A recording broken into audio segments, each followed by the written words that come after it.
I am on a mission to get every single mainline Assassin's Creed Platinum trophy you can possibly earn. In our last video, we finished up Ezio's story, and in this video, we tackle what has to be both the worst and best Assassin's Creed game I have ever played. It's the best for its story, location, and historical time period, but it is the absolute worst because this installment was the exact blueprint for the endless, bloated slog that would later become Assassin's Creed Valhalla. Unlike the previous games where you only need 100% synchronization on the main sequences, Assassin's Creed 3 demands 100% completion across the entire game.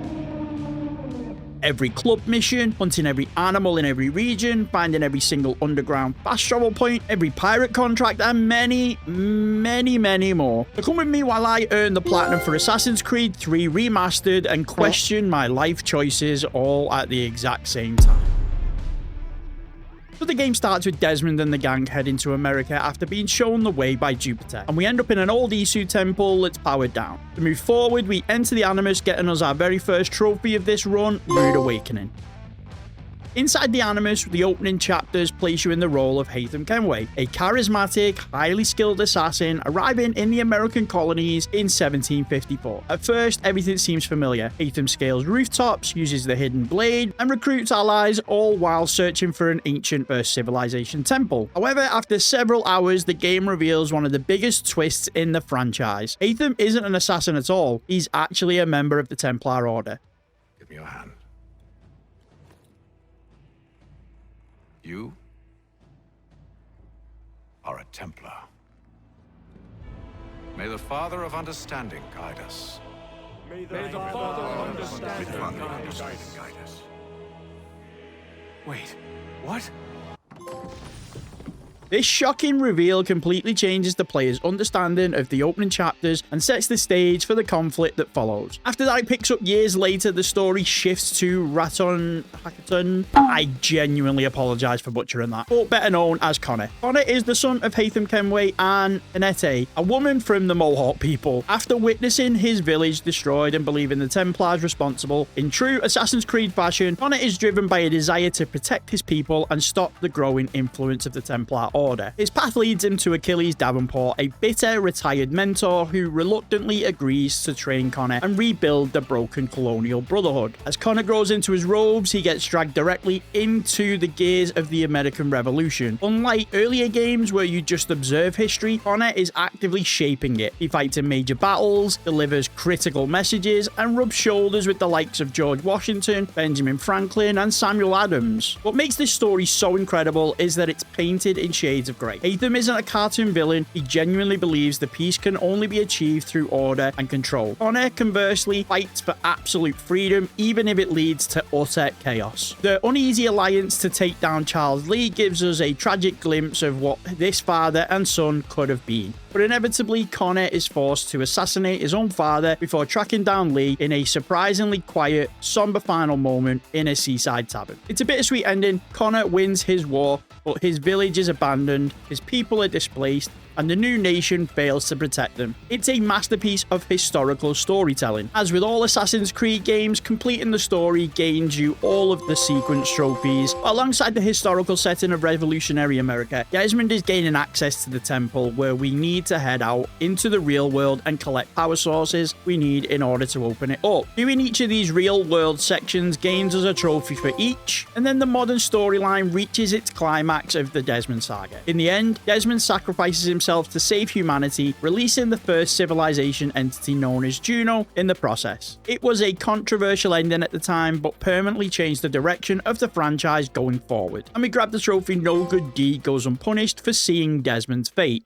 With the story done, I checked my tracker and realized that I only needed to clean up 1 or 2 optional objectives to grab the 100% mission sync trophy, perfecting it. I was so naive. I genuinely thought the heavy grinding was over, but oh boy, was I wrong. If you ever attempt this platinum, side note, do your side quests as you play, because doing them all at the end is absolutely soul destroying. Before I realized the true scale of the cleanup that I had, I decided to tackle 2 trophies with the most notorious reputations online. First up, we had Encyclopedia of the Common Man. This trophy is an absolute unmitigated nightmare. You have to recruit 9 different artisans to your homestead, which getting the first one gives you the trophy house party. Simple enough, right? Wrong. You then have to scan each of them, performing 3 different work activities. That is 27 unique RNG dependent animations you have to sit and wait for. And what nobody tells you is that you have to fully level them up through all of their side quests and interact with them in a random conversation just to get them to move to their home and start doing their jobs. I spent 2 days straight fast traveling back and forth, staring at loggers and blacksmiths waiting for that trophy to pop, but by the time it did, I was already losing my mind and I wasn't even halfway done. Next was Original Gamer, which requires you to win 3 traditional board games on the homestead against AI that has like the max difficulty. You are put up against Bobby Fischer level opponents in games that have been dead for centuries. There's bowls, which is essentially bocce ball, but it's essentially bowls where you throw instead of roll. There's Fanarona, which is like checkers on steroids. I still have no idea how to play it, how I won, what dictates what moves. And then there's 9 Men's Morris, another game that's like checkers, but makes a little bit more sense to me in that basically if you just line up 3 of your colored chips, you can then remove an enemy's one, and then you just play it until they've got none left. After losing my mind to 18th century board games, I needed to let off some serious steam. It was time for the combat trophies. I grabbed the first trophy by using a human shield to block a firing line. Then came Circus Act for obliterating 15 guards with a single cannon shot, followed quickly by Spit Roast for a clean double assassination using a musket. I hunted down the high level Jaeger guards for Jaeger Bomb for killing 10 of them and going incognito, and rounded it off with Predator by hanging unsuspecting redcoats from tree branches using the rope dart. And then on to Completionist, which is to 100% the whole game. Yes, you heard that right. The whole game. Oh, gifted. It can't be that bad. Oh yeah, you say? Well, here's a list on screen of the things you need to complete in order to get 100%. Doing that will give you the following trophies. When I say this was horrendous, I mean this was horrendous. Unless you're literally glued to a guide, you certainly will miss a lot of things. I was sitting at 99% completion, and you would think that that means I'm nearly done. No. The amount of things in that tiny 1% was enough to drive anyone mad. Mainly the delivery requests, which require you to collect specific items across the frontier and give them to a specific person. The problem is, unless you are literally close enough to see what the NPC had for its breakfast, the marker will not pop on the map. So you could quite easily walk past them and not know, like I did many times. And once I was done with that, I thought, great, that's done. Surely it will pop. No, I needed to hunt down every single animal in every single section of all the areas available that let you. With that done, great. Surely now that's it. No, I needed to complete the Thieves Club, which you don't actually unlock until you have pickpocketed a certain amount of money, which I never did, because the game leans so heavily into the trading aspect of the homestead. Why would I be out pickpocketing? So I did that and the 15 different tasks related to it, but even that wasn't enough. And I found out I had to buy 1 or 2 final upgrades for the ship in order for it to finally pop.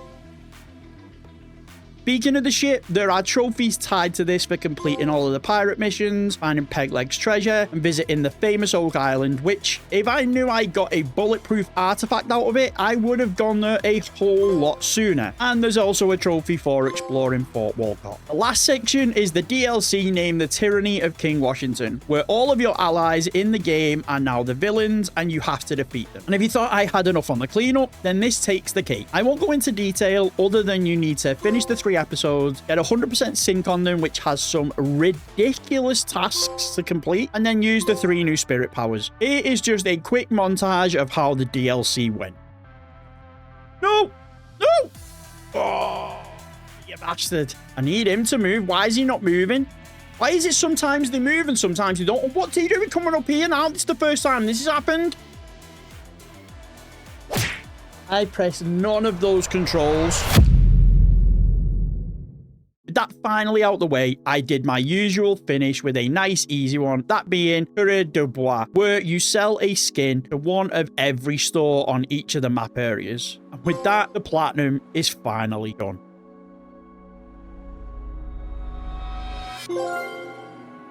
I am so torn with this game. In terms of the story, Bonnet and the American Revolution. It was amazing and by far the best story I played so far in the franchise. But that platinum, man, it quite easily turned this into the worst platinum journey I have had so far. Whether it was the unnecessary amount of things I needed to do to get the base completion, or the absolutely ridiculous optional objectives you need to get in the DLC sections. This thing went from an epic journey to a journey into the depths of trophy grinding hell. I'm sure this won't be the last time I feel this way, as let's face it, I eventually have to get to Assassin's Creed Valhalla. But anyway, we have Assassin's Creed 4 Black Flag Resync dropped yesterday as I recording this. And you never know, if I'm still grinding my way through it, I'm still live right now over on YouTube checking it out. So come and join me, and if you want to see more of my Assassin's Creed journey, make sure to like, subscribe, check out the playlist right here, and until next time, we'll catch you at the next ping.